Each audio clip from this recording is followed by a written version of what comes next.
Hello everybody and welcome back to another video. My name is Smart Money Mo, and in today's video we're going to be going over top-down analysis, which was the highly requested video on the Instagram. So make sure you check out the Instagram down below if you guys want to put in your video ideas.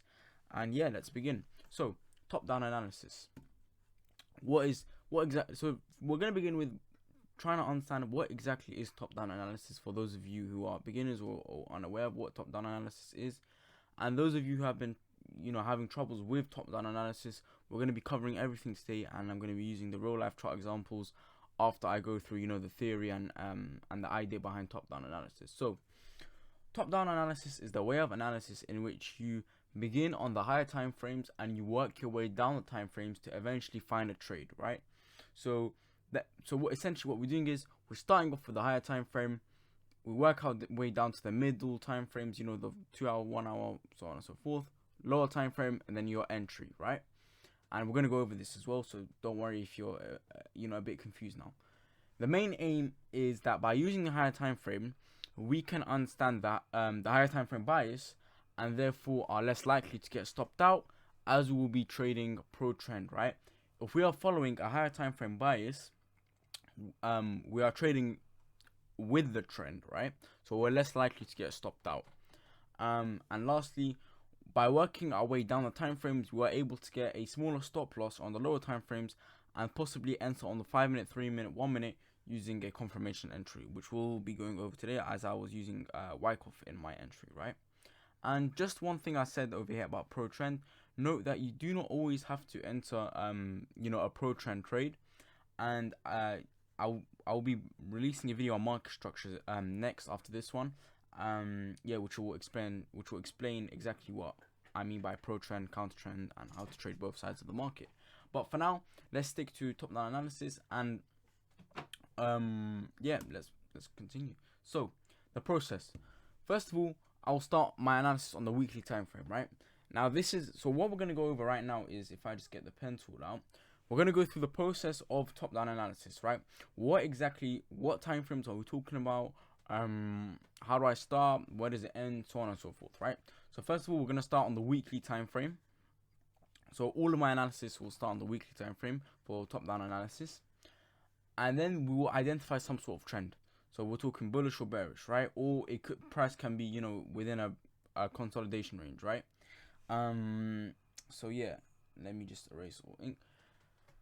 Then after we identify some sort of trend, we'll move on to the daily, right? And this will give us an opportunity to look more closely as to what has been going on recently in the market. So let's say this is the weekly time frame, right? And we see some sort of bearish trend. If we now go on to the daily time frame, we're gonna zoom in on this area over here, right? So the daily time frame will only be that last move over there, right? So let's say this was the weekly. What we're going to do is on the daily, we're going to zoom on one area, which is the most recent areas, right? And then we're going to take a closer look at what has been going on with recent price action, right? That's the whole point of technical analysis. We're going deeper and deeper into the more recent time frames, right? But we're keeping our higher time frame bias in mind, right? So for on both time frames, what we can see is a bearish structure, right? And then we'll move on to the 4 hour time frame. So let's just say on the daily time frame, we saw that same thing, right? But in more detail. On the 4 hour, we're going to see it on, with even more detail, right? We may see it like this.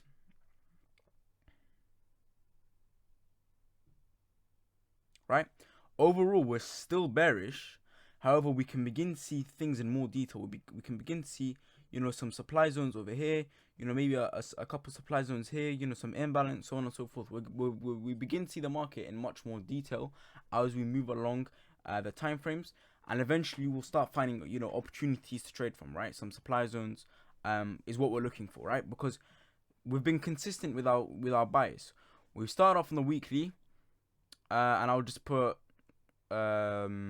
sell, right? Or I'll just put, so that will stand for bearish, right? Because if I write B, you don't know whether it's bullish or bearish, right? So I'll just write S for sell, right? Still we're looking at sells here. We're looking at supply zones, right? And now for the 4 hour time frame, we're still looking at supply zones, right? We've worked our way down the time frames, keeping in mind our high time frame bias. Now we'll erase all of that. Then we'll move on to one of these time frames, 2 hour, 1 hour, 30 minute, right? at this point, it depends on, you know, the chart that you're looking at. So let's say what we saw on the 4-hour looked something like this, right? This bearish structure right here. And, you know, we were able to make out a couple past order blocks, so on and so forth. On the 1 hour or the 30-minute, let's just say the 30-minute time frame, that is going to look way more in detail, right? We're going to be, you know, if we just zoom in on this area over here, we're going to be seeing more up movements, and then we might see something like crazy like this, and then we might see a couple order blocks here which have been mitigated in the past. And, you know, that is exactly what we're looking for, right? But also what we'll see on the 30-minute is some opportunities to trade from, right? We might see a supply zone over here, right? It may not be refined yet. Also, yeah, you check out my video on refinement, order block refinement. So this order block may not be refined yet, but we're finding opportunities on the 30-minute, and you may find some opportunities on the 4-hour. You may find some supply zones on the 4-hour. Keep, you know, mark those out and keep them in mind. You know, write in, that's your POI, your point of interest, and, you know, keep working your way down the time frame, right? Now we'll move on to the, you know, refining your order block. So let's say now you found an order block on the 30-minute, right? You found your supply zone. You found it. Now what we're gonna do is refine it, right? So work your way down the time, the time frame. You know, go on the 15-minute, go on the 5-minute. You know, start refining that order block until you're comfortable with the stop loss, right? At least less than 20 pips, right? At least less than 20 pips stop loss, right? And yeah, so once you've refined the order block and, you know, you found your supply zone, you've refined it, it's less than 20 pips stop loss, you're happy with the RR, now we can move on to entry levels. So price is getting closer and closer to your order block, right? So let me just paint this scenario now. Alright, so now this is our supply zone, right? We've refined it, everything's good. Now price is getting closer and closer. Now, usually I'll go for a confirmation entry, right? So I may not always enter straight away off the 1 and just set my stop loss up here. Instead, I might wait for something that might start developing, such as Wyckoff, or I might wait for, you know, some sort of order block that's developed within the zone, then I might enter from there. Or I might wait for some different type of lower time frame confirmation, which I can cover in another video if you guys would like to see that. So after I've refined, I'm gonna wait for on my entry levels, which are the, you know, the 10-minute, 5-minute, 1-minute, so on and so forth, right? On your lower time frames, I'm gonna be waiting. I'm gonna be watching price, right? I might set a couple price alerts, so on and so forth, and then I'll, you know, I'll find my entry, then I'll enter from there, and then I'll get, you know, the smallest stop loss and the highest RR. So to recap, that is the process of, you know, top-down analysis, right? And I'll just show you one more time over here, right? We'll start off on the weekly, move it on to the daily, move on to the 4-hour. Right now, through these three these three time frames, the weekly, daily, 4-hour, we've already established our bias, right? And let's just say it's a sell, right? Or it's bearish, right? We've established a sell, we've established as bearish. Now when we look on the 2-hour, 1-hour, and 30-minute, we're looking for supply zones, right? Sell order blocks. And then we work our way down the time frames. We go to the 15-minute, 10-minute, right? We refine our order block. And then as price gets closer and closer to our order block, our supply zone, we go on to the entry level time frames and we start to look for lower time frame confirmation, so on and so forth. That is the process of top-down analysis that we've just gone through. And now I'm going to see you guys in the real life chart example. Alright everybody, so we are here on GU and we're going to be going over you know, a past trade, and we're going to start off on the weekly time frame, right? So keep in mind the time frames that I've got over here. So we're going to begin with, like I said in the slides, we're going to begin with on the weekly time frame, and we're going to work our way down slowly, doing more analysis. So if we look at the weekly time frame, keep in mind one thing, that this is a lot of price action, right? We're talking about so many years here, right? So if we just look up to recently, what do we see?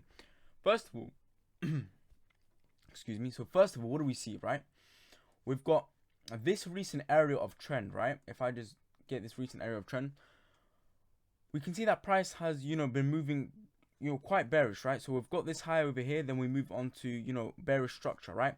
So if we just look onto what we had before that, we can clearly see that there was an order block which had caused this area of price movement, right? So we had this sell order block right here, which broke this structure from 2016, right? So that's a long time ago.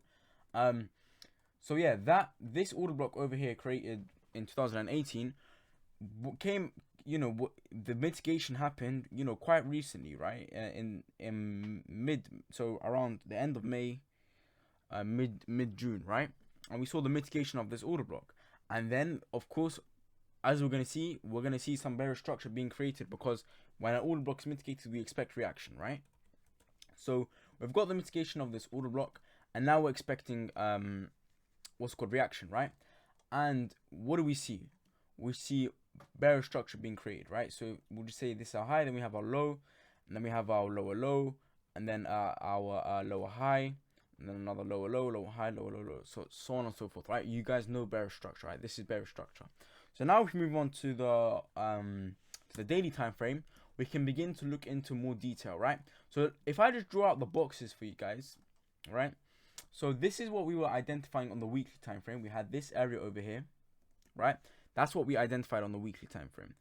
Now, if I begin to look on the daily time frame, and we look closer as to what has been going on in terms of price, right? So now that we're on the daily time frame, what can we identify recently, within the recent months or weeks, with price? First of all, we can see that price has been reacting to various order blocks. For example, here, one here, it's not refined though, possibly one there, and it has been creating strong bearish structure, right? For example, we are seeing loads of strong impulsive movements to the downside, right? As you can see here, we are seeing these huge big red engulfing candles, right? Even here and here, right? We're seeing strong bearish momentum, right? Here and here, right? So that confirms that higher time frame bias that we were looking at on the weekly, right? And another thing that confirms that bias is that as we go up in price, we usually have these areas of consolidation, right? I know there are some areas when we go bearish as well. However, whenever price tends to go up, it tends to move, quite choppy, and it starts to consolidate a bit more, right? Here, over here, here. However, when price, seems to be going down, it moves in areas of high momentum, right? Like for example, here, here, countless times over here, right? And we've got supply zones that are being reacted to and creating bearish structure, and that again on the daily time frame. So if we just cut this off now to the daily time frame, right? What we've just looked at, that is confirming to me the bias that we had on the weekly. We can clearly see it again on the daily, right? And what else have we seen? We've seen this area of bearish structure being created, loads of areas of bearish structure being created, right? And now if we move on to we'll move on to the 4-hour time frame, as I had mentioned before in the slide, we can start to see some sort of opportunities forming, right? So first of all, we've got this area of supply, right? Now this area of supply right here, right? And it's valid. It's a valid order block. If you want to know about valid order blocks, check my first video out. I talk about valid order blocks. So yeah, this order block is valid. Now the problem with this, first of all, it's not refined, and it's on the 4-hour time frame, and price is quite far away from hitting it, right? We are not at all close to hitting this order block, right? So I'll just keep this in mind as I move on, right? And any order blocks up here, we're quite far away from, so I'm not going to worry about them for now, right? All I've identified on the 4-hour is we are still moving in our bearish trend. We can see price in way more detail now, and we can see the clear bearish trend, right? Oops, didn't mean to do that. Now if I move on to if we go on to the 2-hour now, we can begin to see price in a bit more detail, right? Oh yeah, and if I just go back to the 4-hour and I'll draw in our box, right, just to symbolize what we have found on the 4-hour time frame, right? So the reason I'm drawing in these boxes, right, is to show you how we've zoomed in on price every single time to get into our our present day, to understand exactly what's happening with price. So first of all, on the 4-hour, like I'll just quickly recap, we found this POI. So this could potentially mean price may be coming back up towards here, or we'll just keep this in mind, right? This 4-hour time frame POI. So now if we move on to the 2-hour, what do we see? Right, on the 2-hour time frame, just more bearish structure, nothing much, right? So we'll move on to the 1-hour. hold on, let me just replay price to here. So also, what do we see on the 1 hour, right? All right, cool. So now there are some potential POIs, right?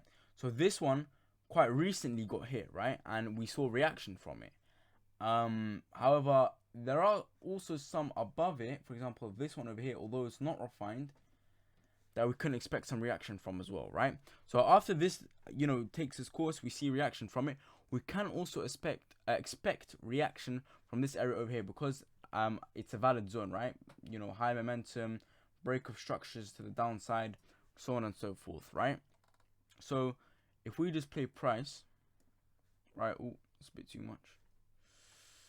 Just play price to here, right? We've reacted from this order block. We may have missed it, you may have caught it, so on and so forth, right? Now if we move down to the 30-minute and start refining this order block that we found, right? So now, okay, so if we're on the 30-minute, right, and we had this POI, and now we're gonna work our way down the time frames and begin to refine this, right? So we'll go on the 15-minute. We can't really refine it much here. We'll go down to the 10-minute. Okay, possibly within this area we can refine it a bit more, so I'll just circle that out. And I've also identified an area of liquidity right here, in the form of equal highs, which is good because that means price can come in, sweep these equal highs, take it in, grab these equal highs, grab the liquidity sitting there, tap into our order block, and then show us reaction, right? But yeah, let's continue with the refining. 5-minute now. All right, great. Exactly where I anticipated it would be, right? So we found our refined zone. So we'll delete this area right here, and we'll extend this one to the right. So now this is our POI, and you can call it your POI if you would like. I've actually got that saved here. So now this is our POI, right? And if we check the stop loss on this, it is 9 pips, right? Now, what we're gonna do now is we're gonna wait for price to come closer, and we're gonna wait for our our entry level time frames, right? All right. So now let's say you could have entered now, like this. You could have just entered like that. However, I'm looking for more of a confirmation entry, right? So you could have had that, and then you could have targeted wherever you're gonna target. However, I'm looking for more of a confirmation entry, right? So what I can do is I can wait for price to react from this order block, right? And if I just replay price to about here. Now, if I go to the 1-minute time frame, so this is one of our entry level time frames, what I've identified here is an area of Wyckoff, right? And you guys can analyze this Wyckoff yourselves in more detail. However, if I just quickly go through this Wyckoff, right? So first of all, we have you can call this your preliminary supply, then your buyer's climax, automatic rally, secondary test, up thrust after distribution right here. And now we are looking for a POI to enter from, right? We're looking for a lower time frame supply zone. This could be on the 5-minute, 3-minute, 1-minute, so on and so forth, right? Now we're going to look for our supply zone to enter from. 5-minute perhaps. All right, cool. So potentially we can enter from this area over here, right? That is an area that I'm currently interested in, right? However, if I look on the 3-minute, all right, cool. Actually, that entry looks a bit more refined, right? So that's the zone that I'll be entering from now. So you can see that we have refined it. We've got a smaller stop loss now, right? We've refined it, and we've got 0.5 pips more of an entry, right? So now if I just play price, get our entry ready,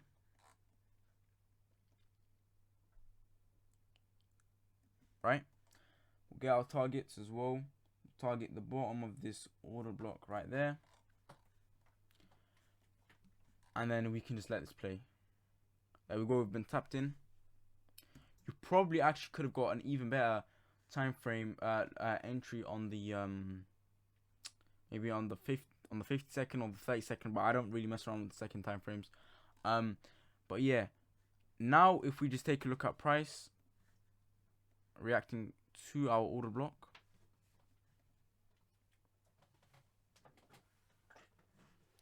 right, we'll just speed things up here. We'll move on to the 1 hour.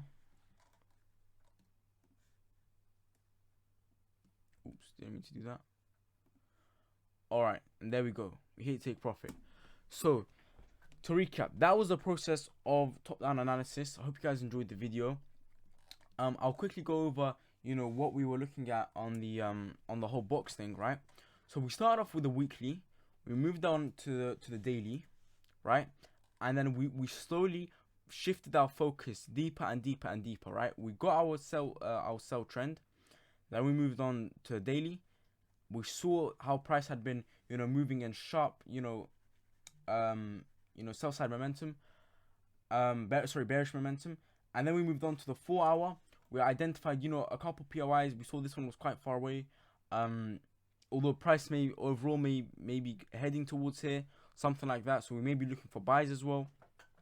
But then we went on to the 2 hour time frame, and then 1 hour. We saw that there could potentially be a POI within this area, right? This whole area of supply over there. Then we moved on to the 30 minute. We continued to refine 20 minute, 5 minute. We moved on to the 5 minute. We saw this POI. We saw the equal highs below it, right? And then we waited for our confirmation. We got the Wyckoff entry, and there we go, 1 to 15. With a 74 pip take profit. So I hope you guys enjoyed this video. Any comments, any questions, leave them in the comments below. Make sure you like, check out the Instagram, and I'll see you guys in the next one.